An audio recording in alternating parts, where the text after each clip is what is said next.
ஐயா, வானத்தையும் பூமியையும் அவைகளில் உள்ள எல்லாவற்றையும் சிருஷ்டித்த தேவன் சொல்லுகிறாரு, நான் உன்னை எப்படி ஆசீர்வதிப்பேன்னா பூமி தாங்க முடியாத அளவு ஆசீர்வதிப்பேன். அந்த ஒப்பற்ற ஒரே பலியினாலே நீங்கள் அப்பழுக்கற்றவர்களாக பரிபூரணமாக்கப்பட்டு இருக்கிறீர்கள்.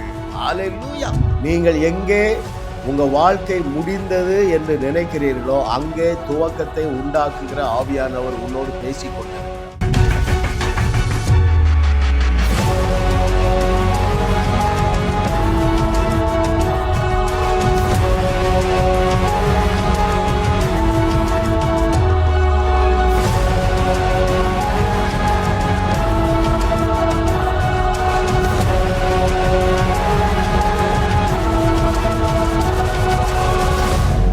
தொடர்ந்து நம்முடைய செய்திகளை கேட்கிற அநேகர் சத்தியத்தை சரியாக அறிகிறதுனாலே சக்சஸ் ஆன லைஃப் வாழ துவங்கி இருக்கிறீர்கள். நீங்கள் இப்பொழுது இருக்கிறதை காட்டிலும் 1000 மடங்கு பெருகுவீர்கள் என்று கர்த்தர் சொல்லுகிறார். 255வது அவருடைய அனந்த ஞானம் அதிர்ச்சியூட்டும் அளவுகோல். மிக முக்கியமான ஒரு சத்தியம், ரைட்? ஆண்டவருடைய அளவுகோல், அதைத்தான் இன்னைக்கு தியானிக்க போறோம். அதிர்ச்சியூட்டும் அளவுகோல் அல்லது அறிவு கெட்டாத அளவுகோல் அல்லது கர்த்தரின் கற்பனைக்கு எட்டாத கணக்கு. அவருடைய கணக்கே வேற கணக்குங்க. வேதத்திலிருந்து பல வசனங்கள் மூலமாக ஆவியானவர் நம்மோடு பேச போகிறார். ஆமென். அல்லேலூயா. நம்முடைய தேவன் யார்? வானமும் பூமியும் கொள்ளாத மகா பெரிய தேவன். அந்த வானம் எவ்வளவு தூரம் இருக்கு? மனுஷனால இன்னும் கண்டுபிடிக்க முடியல. ரைட்? லட்சக்கணக்கான கிலோமீட்டர் போயிட்டே இருக்குங்க. அவரை பற்றி என்ன எழுதியிருக்கிறது? வானமும் பூமியும் கொள்ளாத மகா பெரிய தேவன் உங்களுக்கு மகா பெரிய ஆசீர்வாதங்களை வைத்திருக்கிறார். அவருடைய அளவுகோல் நம்முடைய கற்பனைக்கு எட்டாத அளவுகோலாக இருக்கிறது. அதைத்தான் ஆவியானவர் நமக்கு கற்றுத்தர போகிறார். Hallelujah. What a loving daddy. சில உதாரணங்களை பார்ப்போம் வேதத்தில் இருந்து. ஆசீர்வாதம் என்றால் எந்த அளவு ஆசீர்வாதம்? எது அளவுகோல்? பூமி தாங்க முடியாத ஆசீர்வாதம். கவனிக்கிறீங்களா? ஐயா, வானத்தையும் பூமியையும் அவைகளில் உள்ள எல்லாவற்றையும் சிருஷ்டித்த தேவன் சொல்லுகிறாரு, நான் உன்னை எப்படி ஆசீர்வதிப்பேன்னா பூமி தாங்க முடியாத அளவு ஆசீர்வதிப்பேன். அவர் என்ன சொல்லல? வானமும் பூமியும் தாங்க முடியாத அளவு சொல்லல, பூமி தாங்க முடியாத அளவு ஆசீர்வதிப்பேன் என்று சொல்லி இருக்கிறார். நம்மளுடைய தகுதி எந்த தகுதி? எள்ளளவும் குறைவில்லாத, எள்ளளவும் குறையாத பரிபூரணமாக நீங்கள் மாற்றப்பட்டு இருக்கிறீர்கள். கொலோசையர் 2:10, எபிரேயர் 10:14 வாசிங்க. அந்த ஒப்பற்ற ஒரே பலியினாலே நீங்கள் அப்பழுக்கற்றவர்களாக பரிபூரணமாக்கப்பட்டு இருக்கிறீர்கள். அல்லேலூயா. மூன்றாவது அவருடைய அளவுகோல் பாருங்களேன், இஸ் ப்ரொடெக்ஷன். நான் உன்னை பாதுகாப்பேன் என்று சொல்லலைங்க. உன்னை தொடுகிறவன் என் கண்ணின் மணியை தொடுகிறான். ஆவியான தேவனுடைய கண்ணின் மணியை ஒருவரும் தொட முடியாது. அப்போ உங்களை ஒருவரும், ஒரு வியாதியும், ஒரு தரித்திரமும் உங்களை தொட முடியாது. ஹல்லேலூயா. ஓ தேங்க்யூ மாஸ்டர். பவர். தேவன் உங்களுக்கு எவ்வளவு பவர் தந்திருக்கிறாரு. உங்களால் கூடாத காரியம் ஒன்றும் இராது. அப்படி என்றால் நீங்க எல்லா பிரச்சனைக்கும் தீர்வாக இருக்கக்கூடிய அளவிலே உங்களாலே அந்த வல்லமையினால் நீங்கள் நிரப்பப்பட்டு இருக்கிறீர்கள். இன்னும் அதை குறித்து என்ன சொல்லலாம்? நான் செய்ததை விட பெரிய கிரியைகள். அந்த அளவுக்கு தேவன் உங்களை வல்லமையினால் நிறைத்து வைத்திருக்கிறார். வல்லமையினாலே இயேசு கிறிஸ்து தன்னிடத்திலிருந்த வல்லமையினாலே கல்லறையை காலி செய்தார். இதை கேட்டுக்கொண்டிருக்கிற அருமையான தேவர்களே, நீங்கள் கல்லறை தோட்டத்தை காலி செய்ய முடியும். அல்லேலூயா. அளவுகோல பார்க்கிறோம். உங்களை எந்த அளவுக்கு உயர்த்தி வச்சிருக்கிறாரு? அவர் இருக்கிற பிரகாரமா. எந்த அளவு? நீங்கள் தேவர்களாகவே இருக்கிறீர்கள். ஐயா, God's provisions are always in supernatural degree. எழுதி தந்திருக்கிற தேவனுடைய வாக்கு தத்தங்கள் எல்லாம் நம்முடைய மூளைக்கு எட்டாததாக இருக்கிறது. அதுல ஒரே ஒரு குறிப்பை தான் இன்னைக்கு நம்ம தியானிக்க போறோம். ஹல்லேலூயா. the supernatural provision. அதுல எது அளவுகோல் தெரியுமா? கடற்கரை மணல். அதை தான் இன்னைக்கு தியானிக்க போறோம். ஒரு இடத்துல, ரெண்டு இடத்துல இல்ல, பல இடத்திலே தேவன் இந்த கடற்கரை மணலத்தனையாக என்று சொல்லி இருக்கிறார்.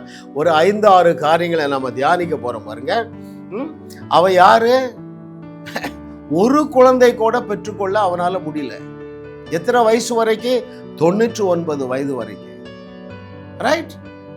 சரீரமும் செத்து போச்சு, கர்ப்பப்பையும் செத்து போச்சு. ஆனால் எவ்வளவு குழந்தையை தருவேன் என்று சொல்லுகிறார். அங்கே ஆதியாகமம் 22வது அதிகாரம் 17வது வசனம்.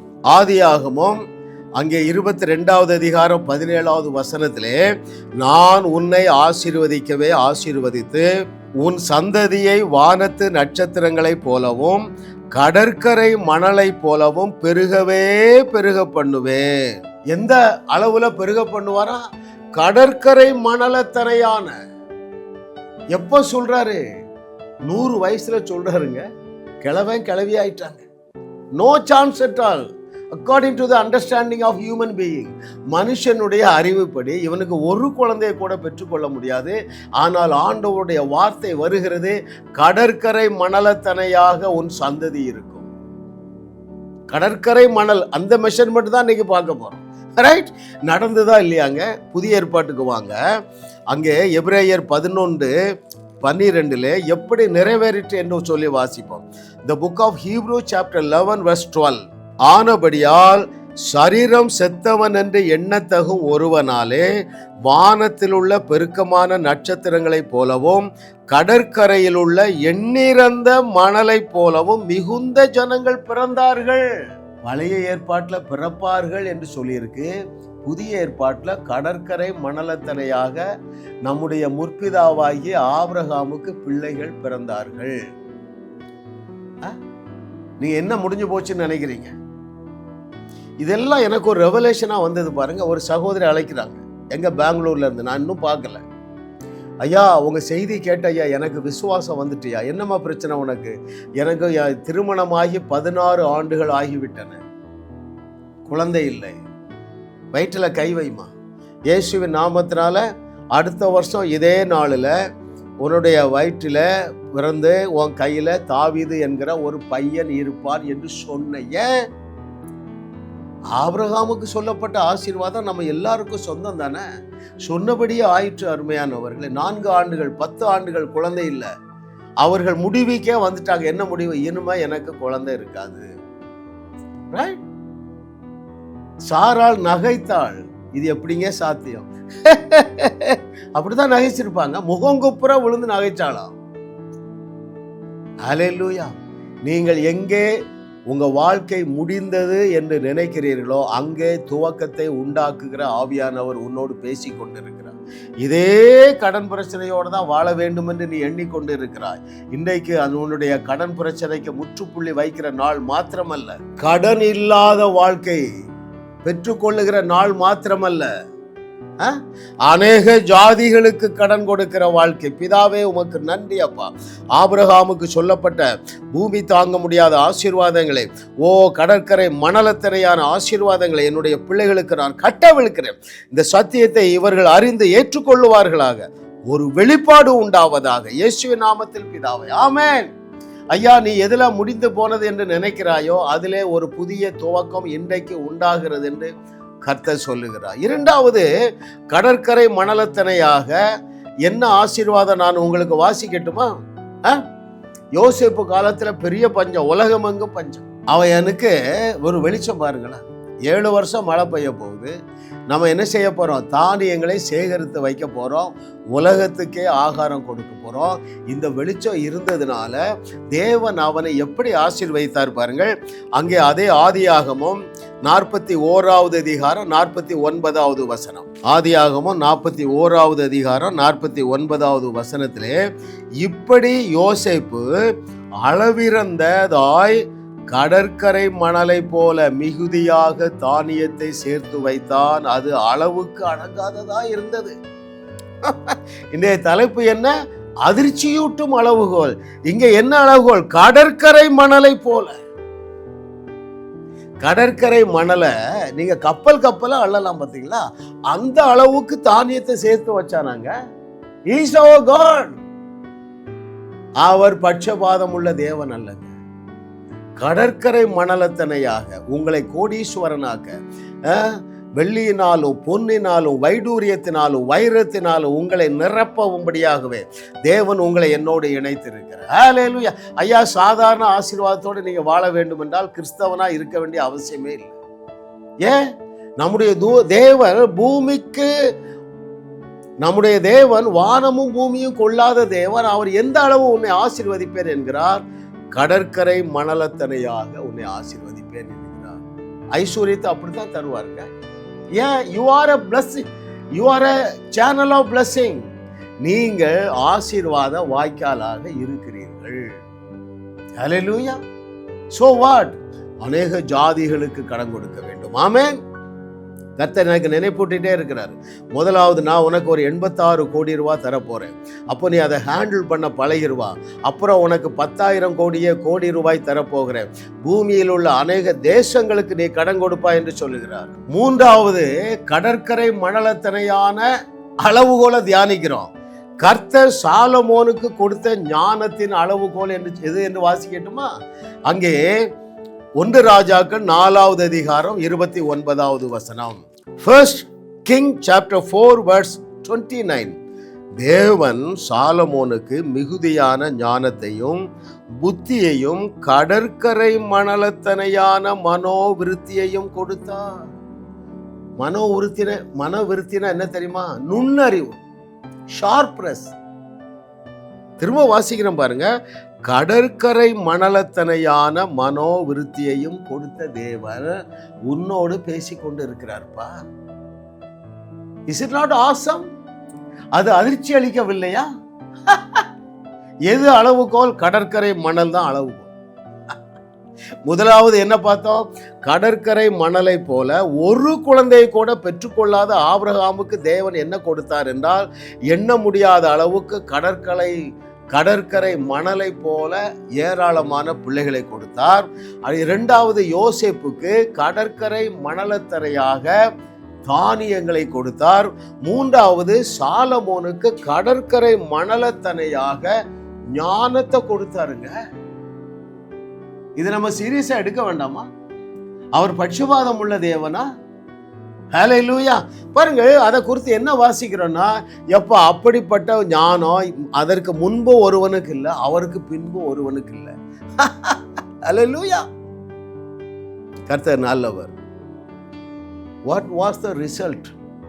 இவ்வளவு பெரிய ஞானத்தை உடையவனாய் இருந்ததுனால ராஜாக்கள் அவனை தேடி வந்தார்களாம். வாசிக்கட்டுமா? அதே உங்களுக்கு 1 ராஜாக்கள் 4வது அதிகாரம் 34வது வசனத்திலே, First King chapter 4 verse 34. சாலமோனின் ஞானத்தை குறித்து கேள்விப்பட்ட பூமியின் சகல ராஜாக்களிடமிருந்து நானா ஜாதியான ஜனங்களும் அவனுடைய ஞானத்தை கேட்கிறதற்கு வந்தார்கள். ஹல்லேலூயா. அவனுடைய கீர்த்தி பிரபலமாயிருந்தது. கர்த்தர் நல்லவர்.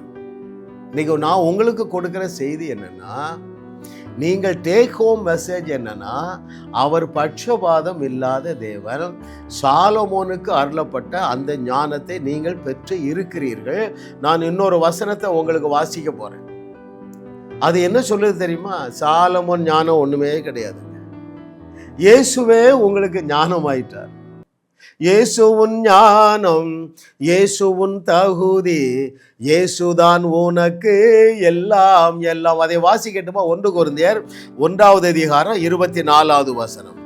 எப்படிங்க சாலமோன் உங்க பக்கத்துல வர முடியும்? 1 கொரிந்தியர் 1வது அதிகாரம் 24வது வசனத்துல, ஆகிலும் யூதரானாலும் கிரேக்கரானாலும் தமிழர்களானாலும் எவர்கள் அழைக்கப்பட்டு இருக்கிறார்களோ அவர்களுக்கு கிறிஸ்து தேவ பலனும் கிறிஸ்து தேவ ஞானமுமாய் இருக்கிறார். God made Jesus your wisdom. எப்பா, கடற்கரை அளவு மணலை விட பெரிய ஞானம், பெரிய ஞானியாக நாம இருக்கிறோம். ஏனென்றால் இயேசுவே எனக்கு ஞானமாகிவிட்டார். In other words, God has not given us wisdom, he became our wisdom. அப்படின்னா என்ன பொருள்? அவர் நமக்கு ஞானத்தை தரலப்பா, அவரே எனக்கு ஞானம் ஆயிட்டார். சோ வாட், உச்சந்தலையிலிருந்து உள்ளங்கால் வரைக்கும் நான் தேவ ஞானி, நான் தேவ ஞானமான் அப்படின்னா என்ன பொருள் கவனிக்கிறீங்களா? இன்னைக்கு தலைப்பு என்ன? அதிர்ச்சியூட்டும் அளவுகோல். உங்க ஞானம் எப்படிப்பட்ட ஞானமா? இயேசுவாகிய ஞானம் உங்களுக்குள்ள இருக்கிறது. கேட்கிறதற்கு காதுள்ளவர்கள் கேட்க கடவர்கள். ஆமென்.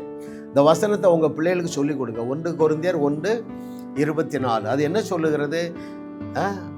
நம்முடைய பிள்ளைகளுக்கு தேவன் ஞானத்தை கொடுக்கவில்லை, தன்னையே ஞானமாக வைத்திருக்கிறார். இயேசுவின் நாமத்தினால என்னுடைய வியூவர்ஸ் அத்தனை பேருக்கும் இந்த வார்த்தை ஒரு மாம்சமாக மாறுவதாக, என்னுடைய பிள்ளைகள் செய்கிற தொழிலே இயேசுவாகிய ஞானம் வெளிப்படுவதாக, என்னுடைய பிள்ளைகள் குடும்ப வாழ்க்கையிலே இயேசுவாகிய ஞானம் வெளிப்படுவாராக, என்னுடைய பிள்ளைகள் படிக்கிற படிப்பிலே இயேசுவாகிய ஞானம் வெளிப்படுவாராக. ஹல்லேலூயா. Oh, thank you Jesus for your goodness. What a loving daddy. Hallelujah. Oh, what a loving daddy. கர்த்தர் நல்லவர் பாருங்க. ஆமென். ராஜாக்கள் உங்களை தேடி வருவார். ஆமென். 10 வருஷம் 20 வருஷம் கழிச்சு நீங்க ஒரு தேசத்தினுடைய பிரதம மந்திரியா இருப்பீங்க. அப்போ இதெல்லாம் உங்களுக்கு ரிவைண்ட் ஆகும். ஆவியானவர் ஞாபகப்படுத்தும். ஆமா, ஜான் ஏசிங் பிரதர் சொன்னாங்க, இயேசுவையே உங்களுக்கு ஞானமாகி விட்டார். எனவே நீங்கள் அமெரிக்க ஐக்கிய தேசத்தினுடைய பிரசிடெண்டா இருக்கிறது உங்க மனுஷ ஞானத்தில் அல்ல, இயேசுவாகிய ஞானம் உங்களுக்கு இருக்கிறது என்பதை நீங்கள் அறிந்து கொள்ளுவீர்கள். தேவன் யாருக்கோ தீர்க்க தரிசனம் சொல்லுகிறார். ஆமென். Thank you master. 4வதாக கடற்கரை மணலத்தனையாக எதை அளந்து கொடுக்கிறார் என்று வாசிப்போமா? அங்கே வனாந்தரத்துல லட்சக்கணக்கான ஜனங்களுக்கு ஆகாரம் கொடுக்கணுங்க. என்ன ஆகாரம்? இறைச்சி கொடுக்கணும். இறைச்சி ஆசைப்பட்டாங்க. எவ்வளவு இறைச்சி கொடுத்தார் என்று நான் உங்களுக்கு வாசிக்கட்டுமா? அங்கே சங்கீதங்களின் புஸ்தகம் 78வது சங்கீதம் 25 மற்றும் 26 27 வசனங்கள். Psalm 78 verses from 25. தூதர்களின் அப்பத்தை மனுஷன் சாப்பிட்டான், அவர்களுக்கு ஆகாரத்தை பூரணமாய் அனுப்பினார். ஆகாசத்திலே கீழ்காற்றை வரப்பண்ணி தம்முடைய வல்லமையினால் தென்றலையும் வீச செய்து மாம்சத்தை தூளத்தனையாகவும் சிறகுள்ள பறவைகளை கடற்கரை மணலத்தனையாகவும் வர்ஷிக்க பண்ணினார். இன்னைக்கு என்ன அளவுகோலை தியானிக்கிறோம்? கடற்கரை மணலத்தனையாக அளவுகோல். இங்க என்ன சொல்றாரு பாருங்க, தன்னுடைய பிள்ளைகள் இறைச்சி சாப்பிட ஆசைப்பட்டாங்க. எனவே என்ன செய்தார் என்றால் பறவைகளை கடற்கரை மணலத்தனையாக வர்ஷிக்கப்படும். யாரை நாம் தியானிக்கிறோம்? வானமும் பூமியும் கொள்ளாத தேவனை தியானிக்கிறோம். அப்போ அவர் இப்படிதானங்க திங்க் பண்ண முடியும்? இதுல சொல்லி இருக்கிற எல்லாமே கடற்கரை மணல். அந்த கடற்கரை மணல் எங்க இருக்கு? இந்த பூமியில தான் இருக்கு. ஆனால் அவர் யார்? வானத்தையும் பூமியை விட பெரிய தேவன். வானம் கோடிக்கணக்கான கிலோமீட்டர்கள் போகுது, அதை விட பெரிய தேவன். இப்படித்தான் வாக்கு பண்ண முடியுங்க. எத்தனை பேருக்கு புரியுதுங்க? ஞானமா? கடற்கரை மணலை விட அதிகமான ஞானம். ஆகாரமா? கடற்கரை மணலை போல அதிகமாக தியானியங்கள். குழந்தையா? கடற்கரை மணலை போல உனக்கு ஏராளமான குழந்தைகள். இறைச்சியா? கடற்கரை மணலை போல காட்டு கோழிகள். மயிலு? கடற்கரை மணலை போல. இந்த தேவனை நாம் ஆராதிக்கிறோமே, சாதாரண ஆசீர்வாதத்தோடு வாழ முடியுமாங்க? எண்ணி பாருங்க. ஆமென். ஹல்லேலூயா. Thank you Lord for your goodness. வனாந்தரத்துல தேவன் தன்னுடைய ஜனங்களை போஷிக்க என்ன கொடுத்தார் என்றால், எவ்வளவு கொடுத்தார் என்றால் கடற்கரை மணல் தரையான அளவு இறைச்சி கொடுத்தாரு. இன்னும் ஒன்றே ஒரு வாசிப்போம். ஹல்லேலூயா. எத்தனை பேர் உங்களை தேடி வர வேண்டும் என்பது தேவனுடைய விருப்பம்? எத்தனை பேர்? கடற்கரை மணலத்தரையான மக்கள். வாசிக்கட்டுமா அதை உங்களுக்கு? அங்கே ஏசாயா 60வது அதிகாரம் 3 மற்றும் 5வது வசனங்கள்.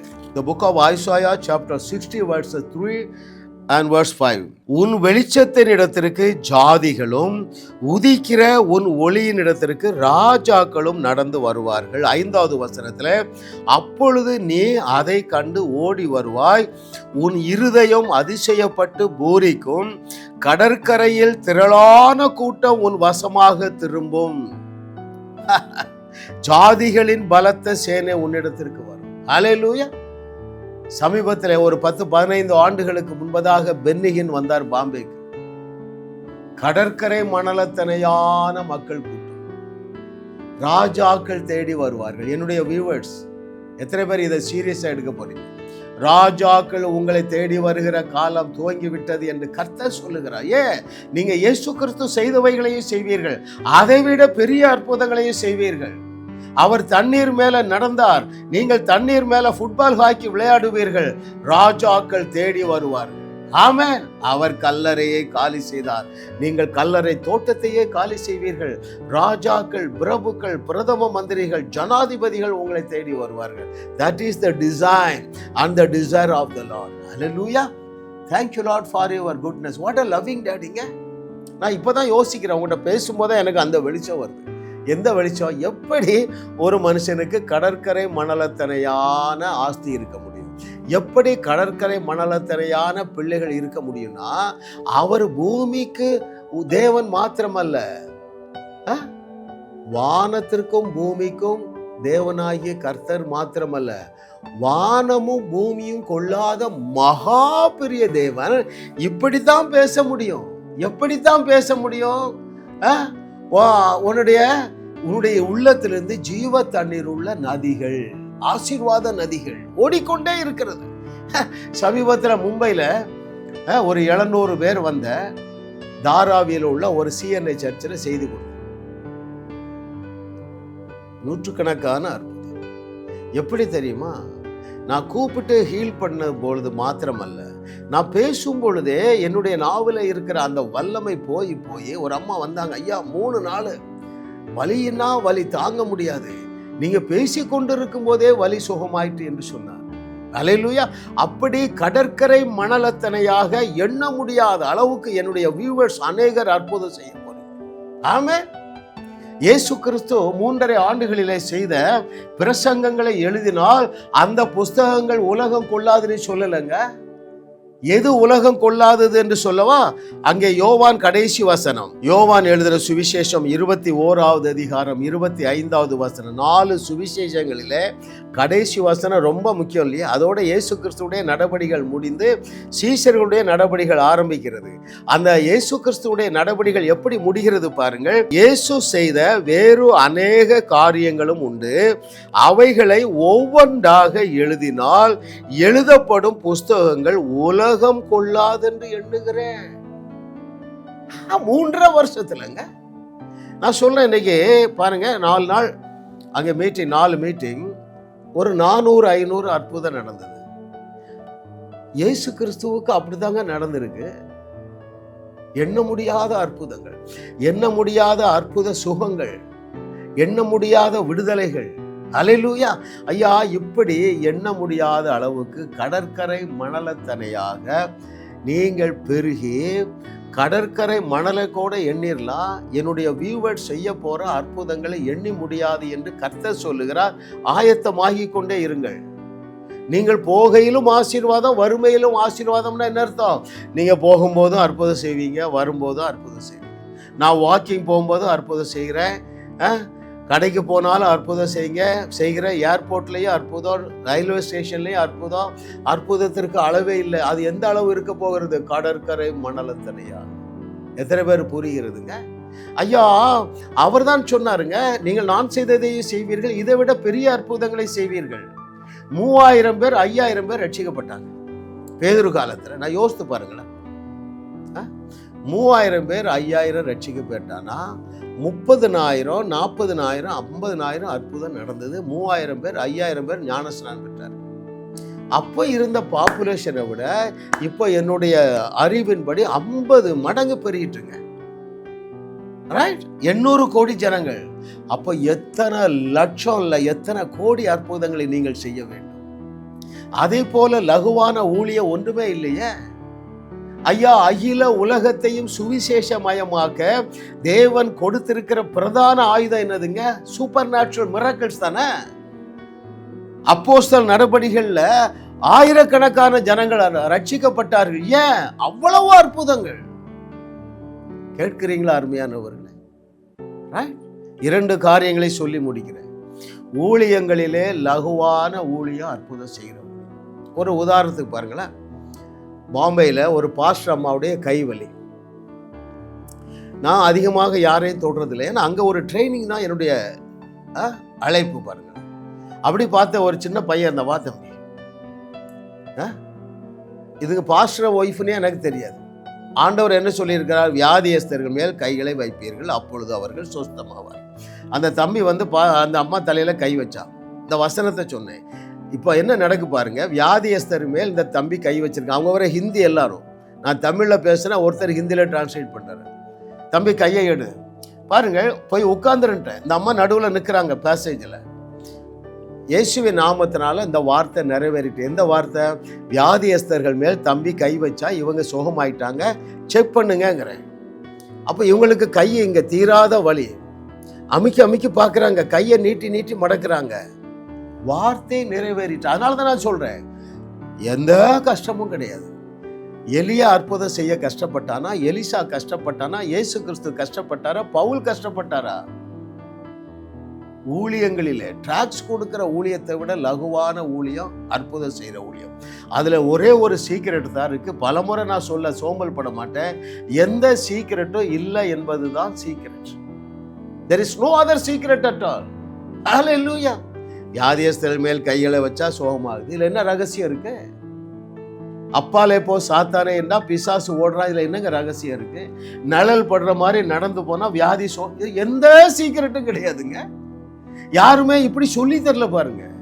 எப்படி வாழ வேண்டிய நீங்கள் பயந்து போய் தரித்திரத்தோடும் வியாதியோடு வாழாதீர்கள் அருமையானவர்களே. இவைகள் எல்லாம் பிசாசிடமிருந்து வருகிறது. உங்களுக்கு தேவன் என்ன ஆசீர்வாதம் வைத்திருக்கிறார்? பூமி தாங்க முடியாத ஆசீர்வாதம். அது எப்படி இருக்கும்? கடற்கரை மணலத்தனையாக இருக்கும். எப்பொழுது அவைகளை நீங்கள் சுதந்தரிப்பீர்கள்? தண்ணீராக. இயேசு கிறிஸ்துவை போல தண்ணீரை போல அற்புதம் செய்யுங்கள். கண் சிமிட்டுவது போல அற்புதம் செய்யுங்கள். அதை போல லகுவான ஊழியம் எதுவுமே இல்லை.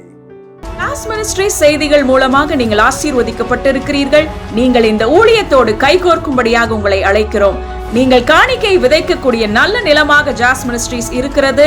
விசுவாசத்தோடு உற்சாகமாக பெருக விதையுங்கள். தேவன் உங்களை 1000 மடங்கு பெருக செய்வார்.